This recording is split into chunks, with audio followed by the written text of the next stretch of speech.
Qué bueno que nos acompaña en un programa más de Primer Plano. Bienvenido, bienvenida.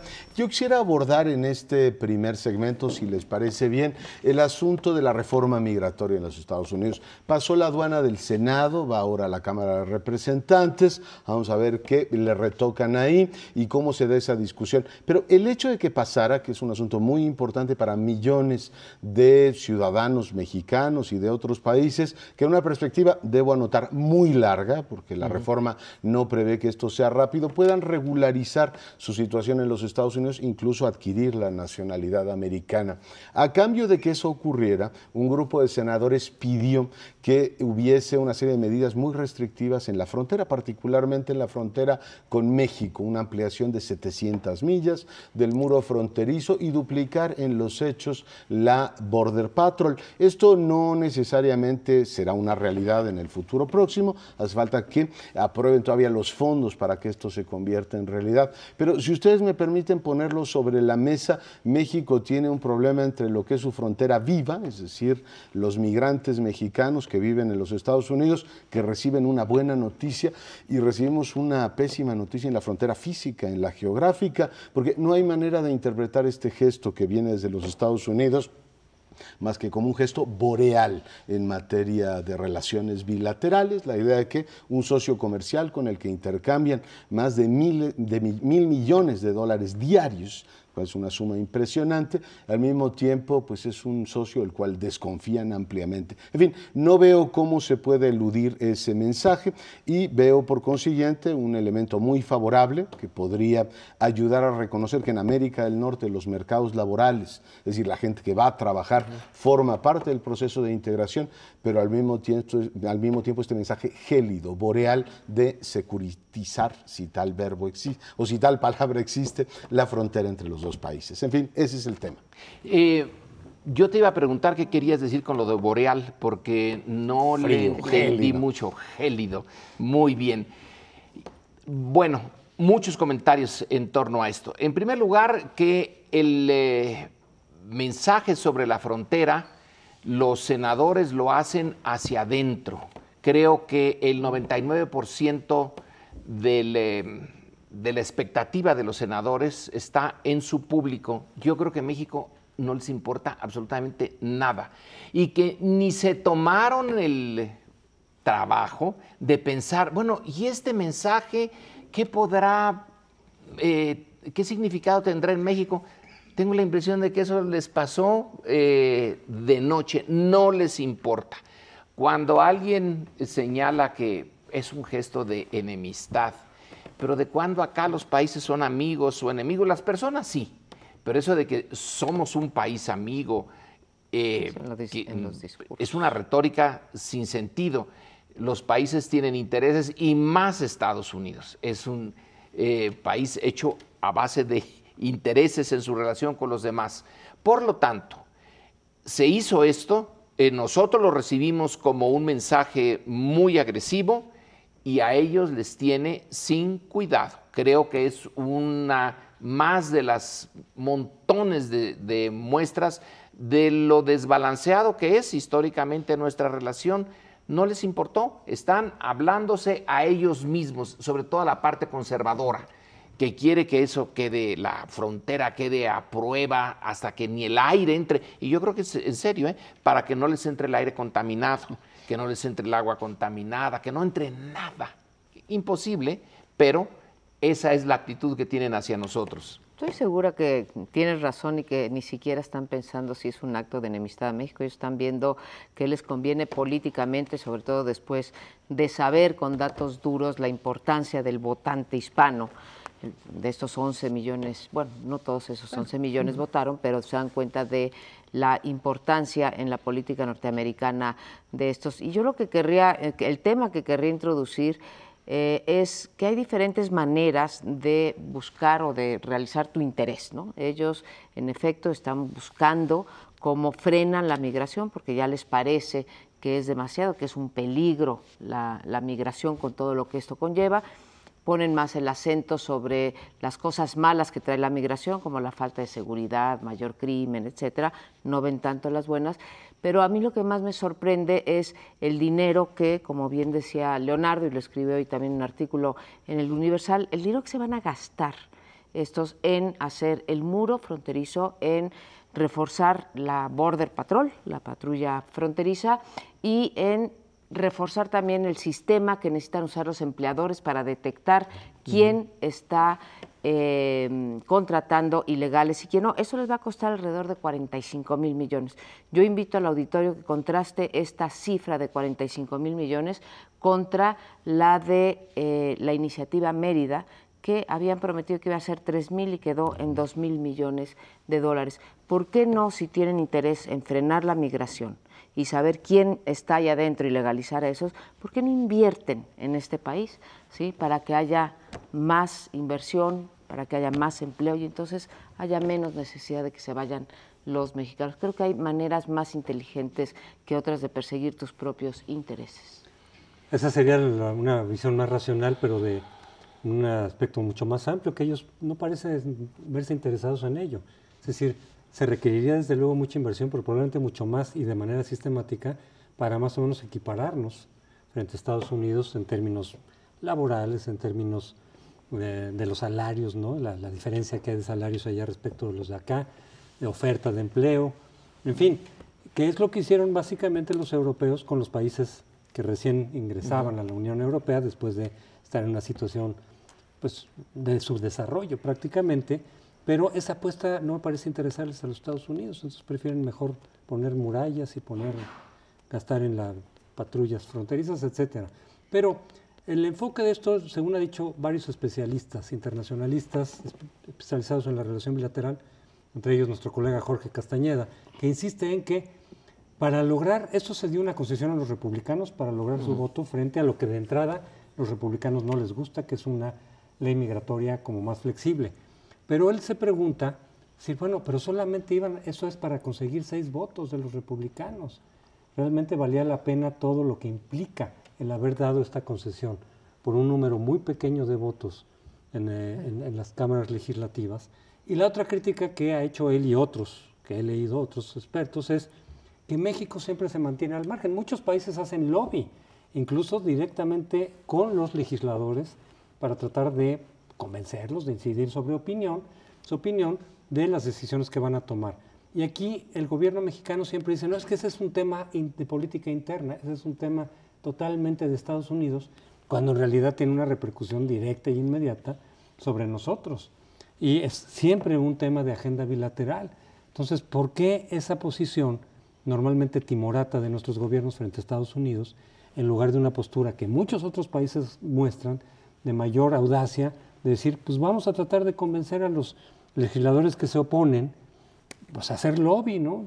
Lo hacen mucha gente. Una presión creíble. Cuando nos pusieron la visa a los canadienses, pongo este ejemplo, la República Checa estuvo en condiciones de utilizar los recursos de sus aliados europeos, que por eso Europa se amplía a Croacia ahora, pero ese es otro tema, para decir, a ver, si nos ponen visa a nosotros, viene la respuesta. México cayó y caminó derechito con la visa canadiense. En este caso, yo me resisto a creer que un país con el que intercambias $1,000 millones diarios, acaba de venir Obama y nos dijo que gracias a los votos de los mexicoamericanos, él estaba ahí, que íbamos a tener un Consejo de Cooperación para la Competitividad de América del Norte, que iba a presidir el mismísimo Biden, que íbamos a tener un brazo de cooperación en la educativa, vamos, invidiable, y al mismo tiempo que te pongan un muro en la frontera y que digan, pero no lo tome a mal, ni siquiera estoy pensando en usted. No hay manera, digo yo, de interpretar eso como un gesto, digamos, conciliador con un país con el que tienes tantos elementos en común. Y además les digo eso y les pongo sobre la mesa otro.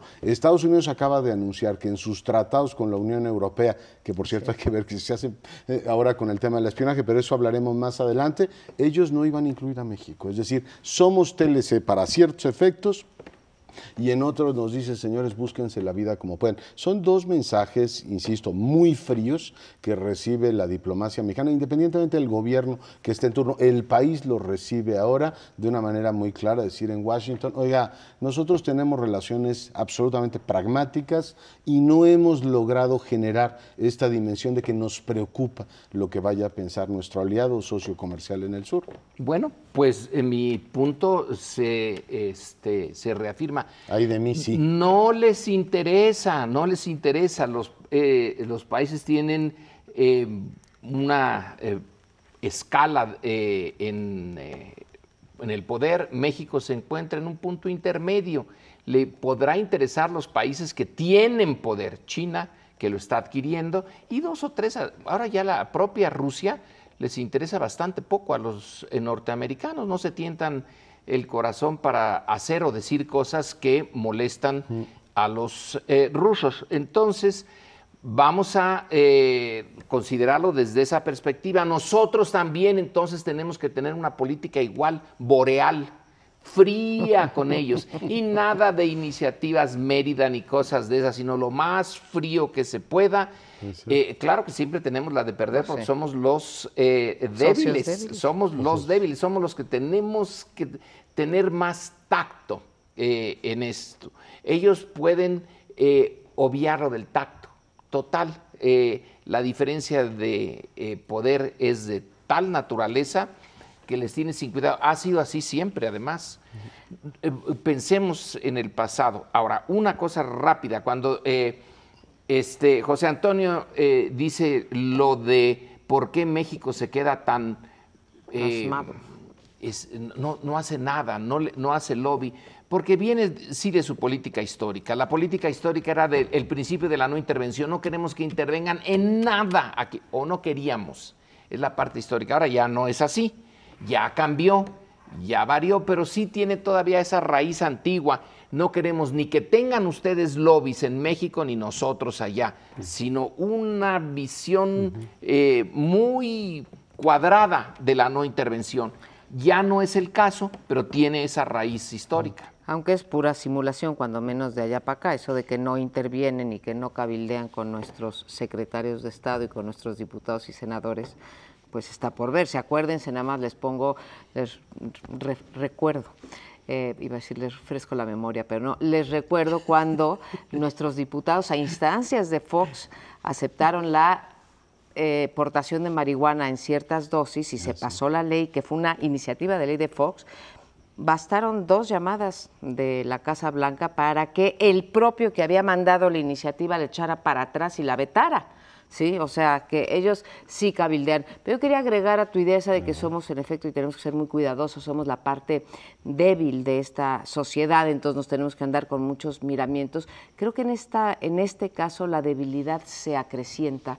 ¿Por qué? Porque si hiciéramos una encuesta entre los mexicanos, de esos 11 millones de hispanos que se van a beneficiar de esto, yo creo que la mayor parte de ellos estarían de acuerdo con esa reforma migratoria, independientemente de que eso suponga levantar un muro y suponga securitizar la relación, bueno, la frontera y la relación de empleados. Entonces, ahí tenemos otro, en este caso, un punto más de debilidad. Hablamos desde el punto de vista de México y hablamos desde el punto de vista de los migrantes que van a ser beneficiados por eso. Dices, Amparo, en la primera parte de tu intervención, que ellos sí cabildean. Es que ellos no son los que tienen ese problema.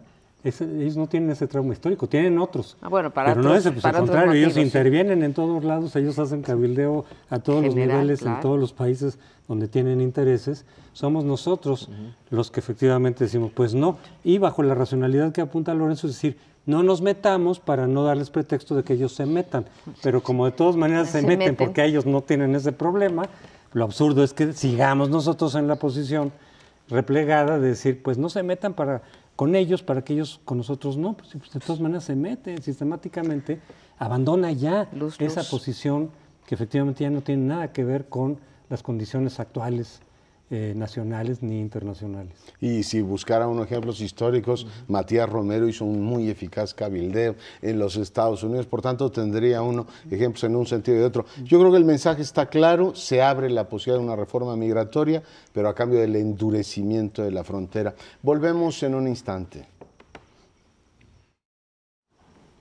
En los últimos años hemos visto que cada vez que hay elecciones de pronto hay brotes de violencia. Algunos candidatos son amenazados y entonces se retiran y prefieren mejor ya no competir. En otros casos hay atentados y en otros casos incluso hay asesinatos. Candidatos de distintos partidos en diferentes regiones del país. Y desde luego a uno se le ocurre que es el crimen organizado. Lo más reciente es un atentado contra una candidata a diputada del PRI en Oaxaca, que ella no fue asesinada, pero sí quienes la acompañaban, su esposo y una sobrina. Y desde luego pues vienen las protestas y las condenas. El PRI ha dicho condenamos el atentado, pues sí, lamentamos las muertes, por supuesto, pero aquí la cuestión es saber bien a bien en cada caso qué es lo que está ocurriendo.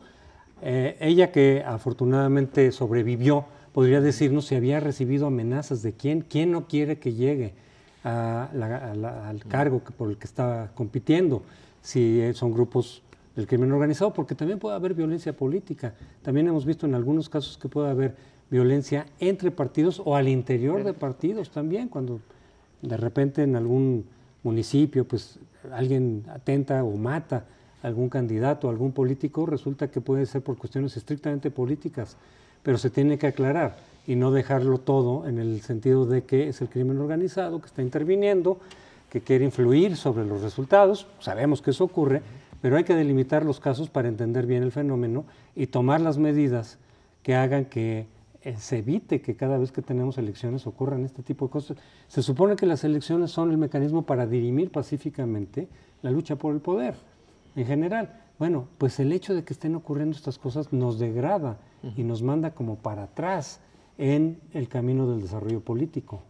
En realidad es un problema estructural que no se ha resuelto. Yo creo que el gobierno ha optado por hablar menos del tema de la violencia en el país, pero ahí lo tenemos. Además del que tú señalas, Crespo, un par de hechos violentos en otras entidades del país. Hace algunas semanas en un municipio de Chihuahua mataron al candidato, lo tuvieron que reemplazar y efectivamente ocurrió. Hay un distrito en Sonora donde se va a reponer una elección porque a uno de los candidatos lo mató el suplente, ¿no? ¿Se acuerdan? Y ahora la mujer es la que va de candidata ahí. Es decir, el tema de la violencia ligado a la política o los vínculos entre criminalidad organizada y política no han estado claros y han aparecido en Tamaulipas, han aparecido en Chihuahua, han aparecido en Oaxaca, han aparecido en un montón de estados del país. Me sorprendió que César Camacho dijera que van sin focos rojos a estas elecciones. Es muy diferente ser gobierno a no serlo. Por tanto, una vez que tiene la responsabilidad de la tranquilidad del país, como que se intenta minimizar esto.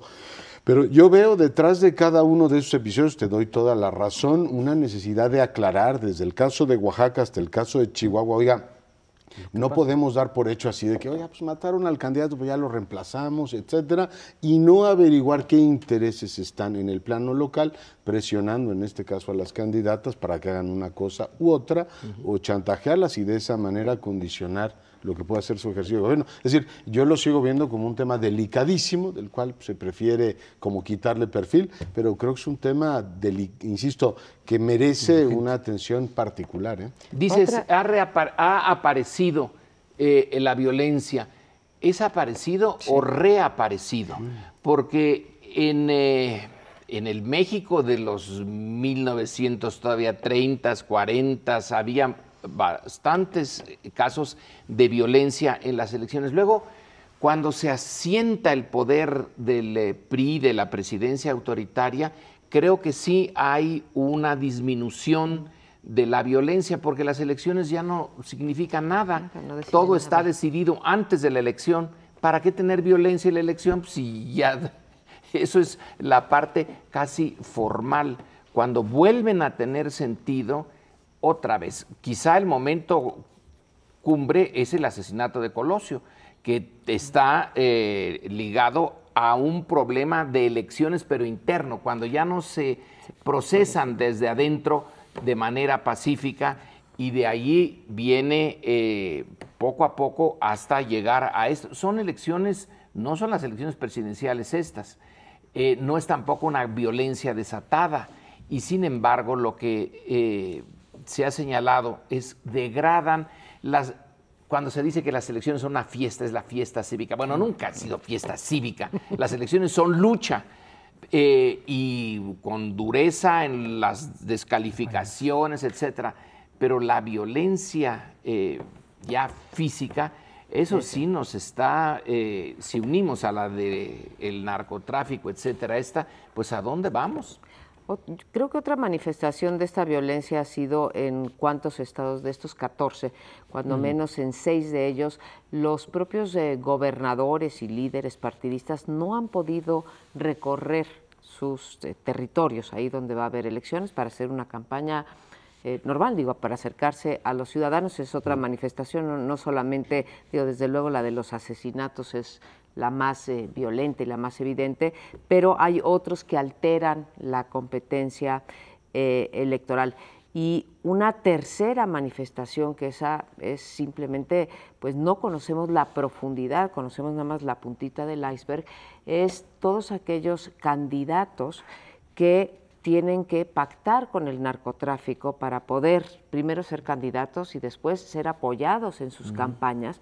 La profundidad y la extensión de ese fenómeno, pues casi no la conocemos, pero hemos tenido evidencia y ahora se ha denunciado. Claro, no sabemos hasta qué punto se ha denunciado como guerra sucia de un partido en contra de otro, como se hizo en Oaxaca, como se ha hecho ahorita en Baja California, y hasta dónde es verdad. Y en Aguascalientes, sí, que es el caso más importante, tienes razón, Leonardo, pero esa es otra manifestación que no tiene, bueno, que no llega al punto del asesinato, pero si cabe es tan grave porque queda en manos de las alcaldías, sobre todo alcaldías, la liga entre política y narcotráfico, ¿no? Y por eso tiene sentido, vinculándolo esto justamente con la cuestión de la inseguridad, dejando por el momento, por ahora, de lado la posible violencia política entre partidos, entre candidatos, sino la que tiene que ver con el crimen organizado, que, repito, tendríamos que tener muy claro cuándo cada caso es cuál, ¿no? Para saber bien qué está pasando. Pero tiene sentido el hecho de quitar las policías y el mando, digamos, de las policías en los municipios, porque son mucho más vulnerables los municipios a la presión del narcotráfico, es decir, meten seguridad a esta persona, meten seguridad a esta otra, este no lo quiero, yo te mando al que quiero. A nivel de gobierno puede ocurrir de los gobiernos estatales, pero mucho más difícil, es decir, un gobierno puede tener un elemento de resistencia mucho mayor y de protección mucho mayor frente al narco local que las alcaldías. Entonces, los alcaldes pueden ya no ser presionados por lo menos por esa vía, cuando dicen, pues mira, yo ya no decido aquí eso ya se decide a nivel estatal. Es una medida de protección de los propios alcaldes y de quienes aspiran a esos cargos. En teoría sí, pero tenemos la experiencia de las policías judiciales, ahora se llaman ministeriales, que dependían de los gobernadores, que han sido un desastre, totalmente penetradas. Es decir, en teoría sí debería ser así, pero en la práctica no necesariamente ha ocurrido eso. Pongo 2 temas sobre la mesa, uno el de Aguascalientes, que me pareció particularmente inquietante, todavía no se aclara del todo. El procurador dice, encontramos en una casa vinculada a la familia, al grupo criminal, no a una familia decente, propaganda del PAN. De pronto aparece misteriosamente propaganda del PRI, de Movimiento Ciudadano. Entonces dicen, oiga, entonces la familia está apoyando, tiene una posición multipartidista, o el procurador, en este caso priista, mete un, digamos, descontón al PAN, como el PAN lo hizo en varias ocasiones, en Guerrero, en el Estado de México, en Jalisco. Pero eso es recordar la historia antigua del país.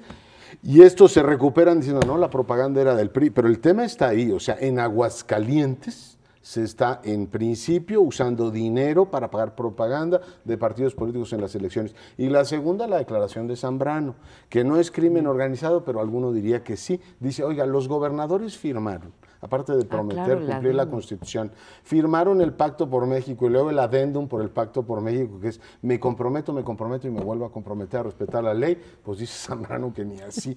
Y esto no sé cómo se va a presentar, ya tendremos ocasión de platicarlo la semana que entra, pero son 2 elementos de presión muy fuertes para las elecciones del domingo. Un iceberg distinto, María Amparo. Tú dices, no sabemos exactamente cuántos de los candidatos a las alcaldías y de los candidatos que ganen están ligados al crimen organizado.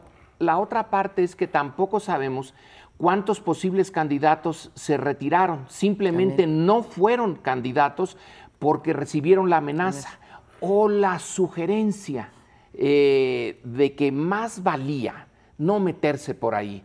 Entonces es también importante que posiblemente una parte de la clase política, y a lo mejor lo menos malo de la clase política, la que no quiere hacer el acuerdo, y entonces la salida es mejor me retiro por completo de la política. Y el que se queda ya sabe que tiene que hacer los pactos con el diablo. Pero el que se negaba a hacer el pacto con el diablo puede ser el mejor para nosotros los ciudadanos, y el que precisamente por eso es el que simplemente no llegó ni siquiera a presentarse como candidato. Estamos hablando entonces de degradación, lo llamaban tanto Crespo como Leonardo, la degradación de la política alrededor de las elecciones. En vez de avanzar, cada vez estamos en una situación peor, porque pues sí hay competencia, no es como antes, que sí, ahora tenemos más, cuando menos 3 partidos creíbles que compiten entre sí, pero la degradación viene no solamente por el lado de la violencia o por estas 2 icebergs que estamos viendo, la puntita que decimos tanto Lorenzo como yo, sino también por la cantidad de, ya no sé si son leyendas, fábulas, ¿sí?, historias negras alrededor de los candidatos, el dinero que corre, por ejemplo, en el caso de Veracruz, que vemos cómo se acusa a un candidato del otro, de la misma familia, no familia michoacana, digo, no la familia del narcotráfico, pero dentro de la familia, por ejemplo, Yunes, ¿no? Todas las acusaciones que hay ahí alrededor de la utilización de dinero, las casas de Castro Trenti, después las del gobernador de Veracruz, bueno, y así nos podemos ir, las de Puebla, y este fenómeno que ha surgido en México, que se ha difundido, que son las famosas push polls, estas cosas que te hablan por teléfono, oiga, usted sabe que el gobernador fulanito de tal está ligado al narcotráfico y aún así votaría por él, está disfrazado de encuesta cuando en realidad te están dando propaganda, y todo esto pues pasa como con el dinero del Senado de los panistas, ¿no? Ensució a los panistas inicialmente, pero es parejo.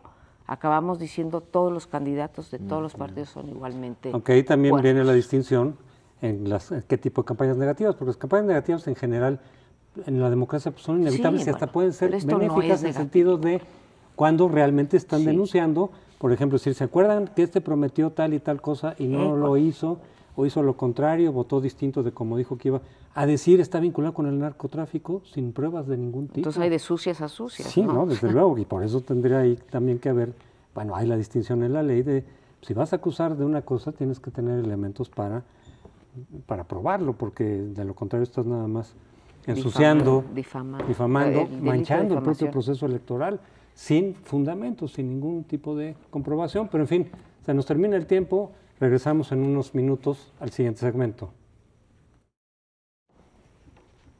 Bueno, pues a un año de las elecciones presidenciales estamos teniendo ahora el reporte, eso que llaman los de la unidad de fiscalización del IFE, el reporte consolidado sobre las campañas. ¿Qué es esto del reporte consolidado? Es de dónde vino el dinero, en qué se gastó, si se rebasaron los topes de campaña y si no se rebasó el dinero privado permitido, porque tenemos un sistema en donde la mayor parte del dinero para las campañas y las actividades de los partidos pues es público y solamente una pequeña porción en privada. Esas son las 4 cosas. Pero ¿cómo andará nuestro sistema de fiscalización, que es un año después que los ciudadanos podemos conocer, cuando ya no se puede hacer nada porque los resultados ya están ahí, ya hay un gobernante, etcétera, conocemos los resultados? Los resultados ya se habían presentado, si ustedes recuerdan, hace unos meses, pero en enero, un poco para dar mayor certidumbre, claridad, etcétera, pero bueno, hubo tales protestas. Bueno, ahora viene ya el final en donde aparecen diputados, campañas de diputados, senadores y presidentes, y los resultados son muy similares. Rebasa los topes de campaña el candidato de Movimiento Progresista, de la coalición Movimiento Progresista, que es Andrés Manuel López Obrador, y no los rebasan Enrique Peña Nieto de la otra coalición, PRI Verde, y tampoco Josefina Vázquez Mota del PAN. Yo creo que esta discusión ya está perdida de antemano ante la opinión pública, es poco creíble, y aquí la pregunta que se hacen muchos, porque las campañas electorales cuestan 2.600 millones de pesos, es lo que se les da a los partidos para las campañas de diputados, senadores y presidentes, 2.600 millones de pesos. La pregunta es, ¿aquí hay simulación, hay discrecionalidad o hay habilidad de los diferentes partidos para reportar de una manera u otra, y de esta forma lograr que aparezcas tú como habiendo gastado menos o habiendo gastado más. ¿Cuál de las tres cosas? Pero algo creo, como dice el dicho, algo anda podrido en Dinamarca. ¿Es el IFE y la unidad de fiscalización? Yo no creo, yo creo que son personas que hicieron su trabajo y que no son partidistas, pero creo que nuestro sistema está mal porque aún a los que andamos viendo con lupa nos resulta muy difícil pensar que Andrés Manuel López Obrador haya rebasado y Enrique Peña Nieto no haya rebasado. Para mí los dos, honestamente, lo rebasaron y es un problema básicamente contable. Pero el problema es que los problemas contables se traducen en legitimidad, en desconfianza, en inseguridad. Entonces, ese es el tema que les propongo que discutamos, porque mañana va a reventar este asunto. Pues deben ser las tres cosas, ¿no? Yo recuerdo en este mismo programa, tú nos dijiste en plenas campañas del 2012, yo les aseguro que a estas alturas, creo que iban 3 semanas de campaña, ya están rebasando los topes de campaña una buena parte de los candidatos. Yo creo que son las tres cosas, María Amparo. Hay efectivamente este asunto, digo, muy difícil decir que la campaña de Peña Nieto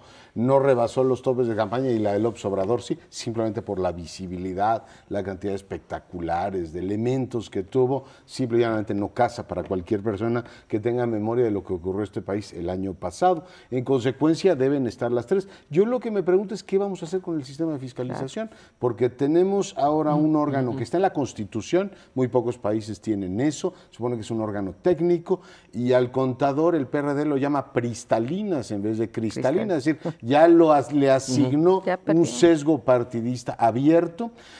Hace algunos meses cometieron el error de tratar de adelantar el asunto y fue peor, fue un desastre para el Consejo General del IFE y ahora pues van a tener que tratar de convencernos de que lo que nos dijeron hace algunos meses y casi nadie creyó, ahora lo vamos a tener que creer. Yo creo que es un desastre como narrativa, es un desastre institucional y lo que no sé es qué vamos a hacer con el sistema de fiscalización, porque un año después ya como para qué sirve. Por otro lado, estos elementos preventivos que se buscan endurecer, quitar incluso registro al partido o al candidato que lo rebase, pues ya no tendríamos partidos ni candidatos, ¿no? Porque todos lo han rebasado en algún momento. En fin, no sé cómo se va a arreglar, simplemente anoto, los abusos del sistema político mexicano se reflejan en esto, pero no hay democracia que no tenga problema con esto. Ahora los chilenos acaban de tener primarias y el gran tema es, oiga, ¿y de dónde salió todo el dinero de las campañas y el gasto? En fin, es un tema de las democracias modernas, pero en México todo se da, digamos, con vitaminas, ¿no? En este tema de la corrupción. Bueno, el tema da para mucho. La pelota queda en el ahorita, sobre todo en la cancha de la izquierda, tiene que dar una respuesta porque acusó desde el principio a Peña Nieto de rebasar los montos. Creo que los priistas no usaron mucho eso acusando a la izquierda de que estaba rebasando. A lo mejor la memoria me falla, pero, no, tienes razón. Pero actos anticipados de campaña, pero rebasen. Entonces, aquí vamos a ver cómo le funciona la maquinaria a la izquierda para hacer una argumentación creíble, porque ahorita tiene importancia por la multa, sí, unos millones de pesos, pues sí les importa a los partidos que se los pongan o no se los pongan, pero eso es secundario, es la opinión pública, ese es el jurado y entonces nos ponemos a pensar en Monex y decimos, bueno, ¿y qué pasó con esto? Aquí queda, hoy en la mañana Sergio Aguayo en un comentario que hizo, citó él dice, lo he visto con muchas personas, pero en fin, a Demetrio Sodi, que sí, en efecto, en un seminario a donde yo también estuve, dijo, los montos de las campañas son más importantes los que no se reportan, los que no se ven, y pueden ser varias veces. Y él señalaba que en realidad se pueden dar en especie, ni siquiera en dinero. Alguien puede, por ejemplo, proporcionar, qué sé yo, vehículos, transporte, que puede costar mucho, son los vehículos, la gasolina, los choferes, etcétera. No se reporta. Y nadie lo reporta. Entonces ahí está un problema que no resuelto. Y no sé cómo le vaya a hacer Andrés Manuel López Obrador o la izquierda para volver a las cifras, pero ellos dicen no rebasamos los topes. Ellos publicaron en su página, en los días previos, ya sabiendo cómo venía el informe, decir, están nuestros números y no coinciden con los de la unidad de fiscalización, ahí los pueden reportar. Y bueno, López Obrador ya descalificó a los consejeros como vendidos, que ya les compraron, ya les pagaron, ya les llegaron al precio, lo cual no sabemos cómo mañana se va a resolver esto, porque no necesariamente se va a volver a aprobar este informe, o no sabemos por cuántos votos. Porque hay varios consejeros que son los que rechazaron en enero el informe y dijeron, pues nos tienen que explicar mejor cómo está la cosa y se tiene que rehacer todo, ya tomando todas las campañas en consideración, no solo la presidencial. Tiene que ver, lo que decía Amparo también, la forma en que presentas las cosas. El PRD es muy desordenado y el PRD no le gusta contratar oficinas profesionales, ni para hacer campañas, ni para la contabilidad. Ellos hacen todo, pero no siempre tienen todos los elementos profesionales. En cambio, el PRI contrata a los mejores despachos para que le digan cómo presentar, el Partido Verde también, cómo presentar las cosas de tal manera que no se rebasen los topes de campaña.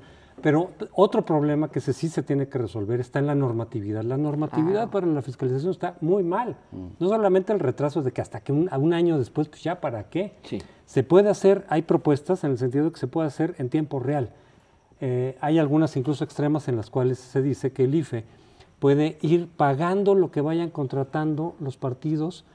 Implica una cierta burocracia, en fin, etcétera, pero para ir registrando todo, incluso te pueden decir, aún en la plena campaña, oye, te faltan 5 millones y rebasas el tope de campañas, con lo que ya has gastado, estás a 5 millones de rebasarlo, y eso aún antes de que tenga lugar la elección. O sea, sí hay formas.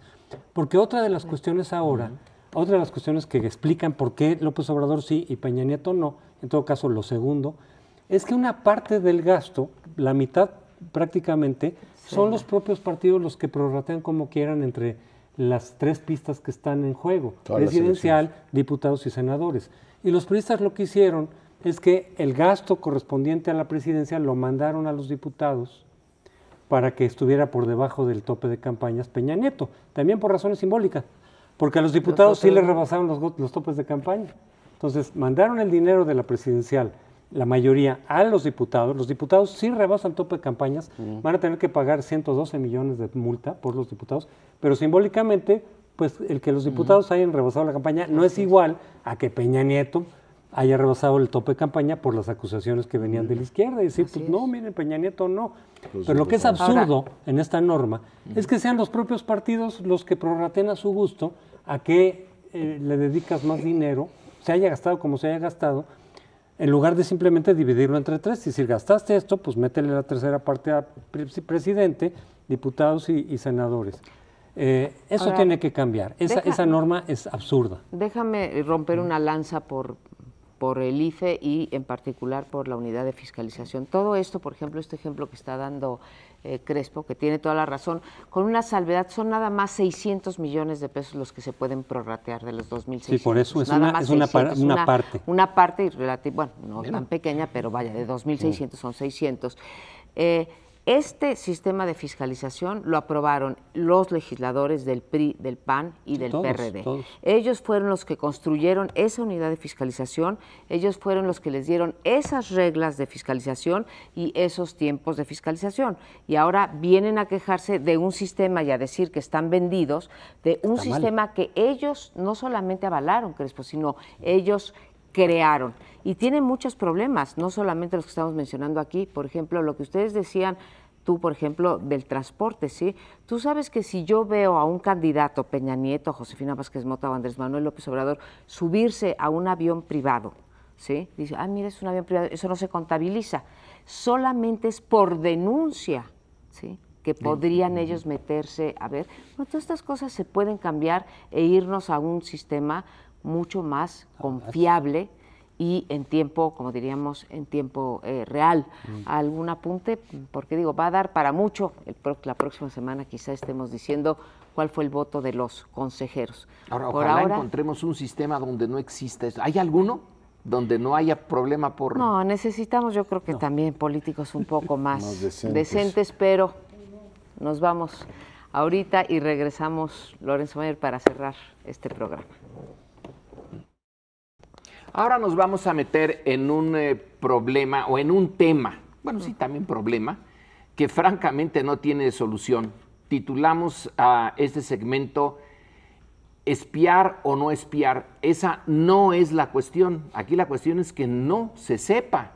El problema fue hacerlo público, porque el espionaje es parte de la vida en la relación, ya no entre las naciones, antes de que hubiera naciones, cuando los imperios de la antigüedad también tenían ese instrumento, el uso del instrumento.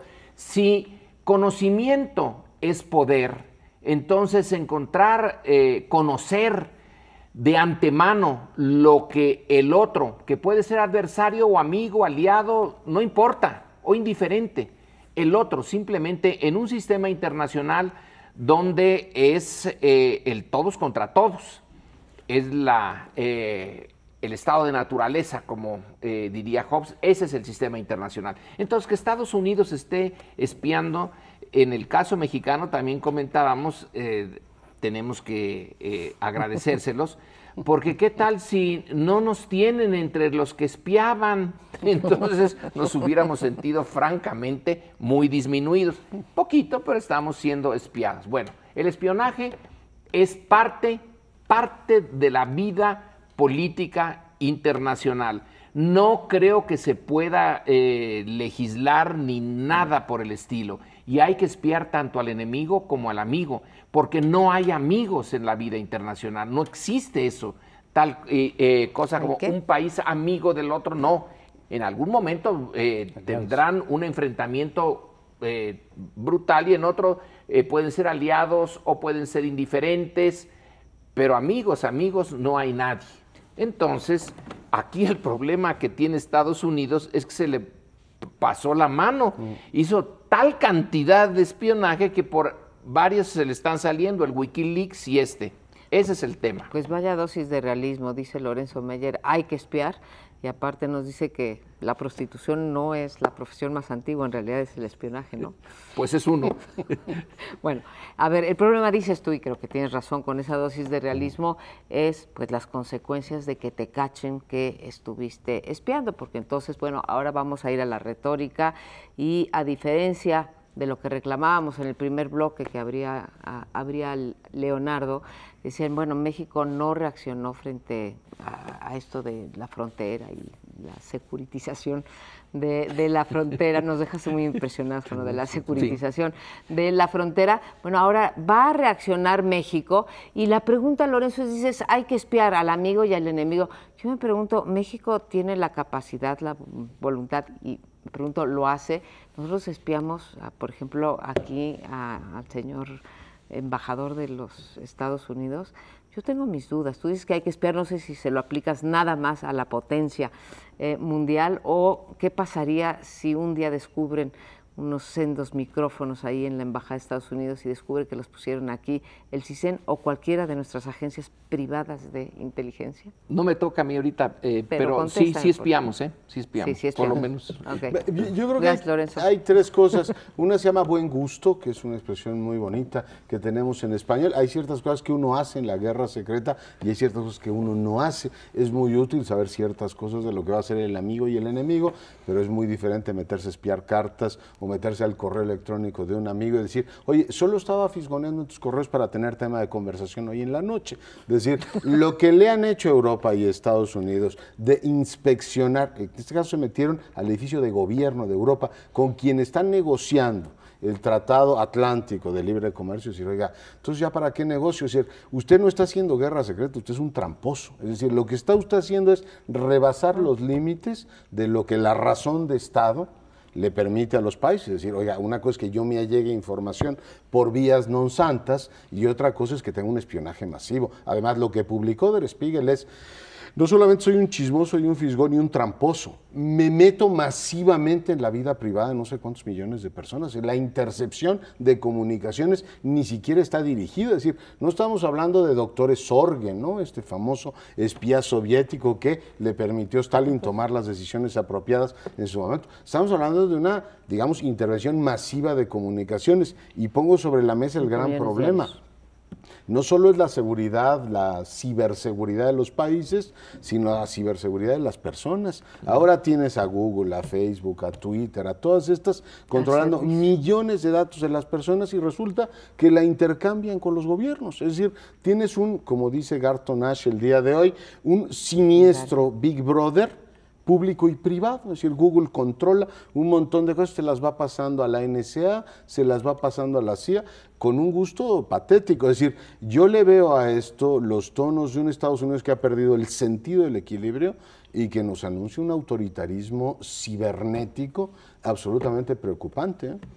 Sí, y la cuestión efectivamente, si todos los países tienen un sistema de espionaje, por lo menos interno, seguramente a algún nivel también internacional. Desde luego la gran potencia pues se siente justificada de decir, pues es que la paz del mundo, yo soy el gendarme del mundo y entonces también mi seguridad, entonces yo tengo que estar viendo qué es lo que pasa en países aliados y no aliados, pero probablemente los países se molestan porque rebasan cierto grado de aceptación y decir, oye, pues de aquí, pues podemos saber que todos lo hacemos y se justifica hasta cierto punto, pero cuando rebasa los límites, entonces ya puede haber esta protesta, pero además, tomando lo que decía Lorenzo, es decir, el problema no es espiar porque sabemos que el pragmatismo político exige que haya este tipo de cuestiones para cuestiones de seguridad y a veces de otras, pero también por lo menos de seguridad, sino que no se sepa.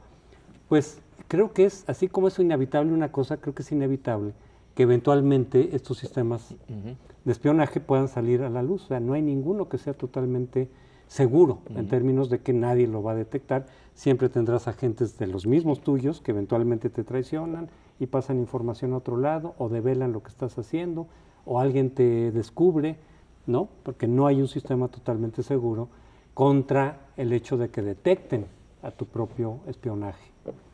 Yo aquí lo que veo es una contradicción inevitable. Una moral que se usa en la retórica, en el discurso, es un nivel y ahí hay un código moral. Y luego el que empleas realmente en la relación con los otros. Son muy pragmáticos y tienen los dos niveles de moral y los van a seguir usando. Van a cebarse ahora en contra de quienes revelaron esto, del soldado y de Snowden, pero van a seguirlo haciendo. Ahora decía María Amparo, nosotros espiamos, bueno, sí hubo un espionaje muy bueno que hizo México en la embajada norteamericana allá en los 1920, yo no sé cuántos otros haya hecho, pero este lo hizo perfecto, raro, ¿verdad? En el momento de tensión entre el gobierno de Calles y el gobierno norteamericano, con el embajador Sheffield, a raíz, entre otras cosas, de la ley petrolera, de la ley reglamentaria del petróleo. Lo que hizo Morones fue contratar a alguien, una dama.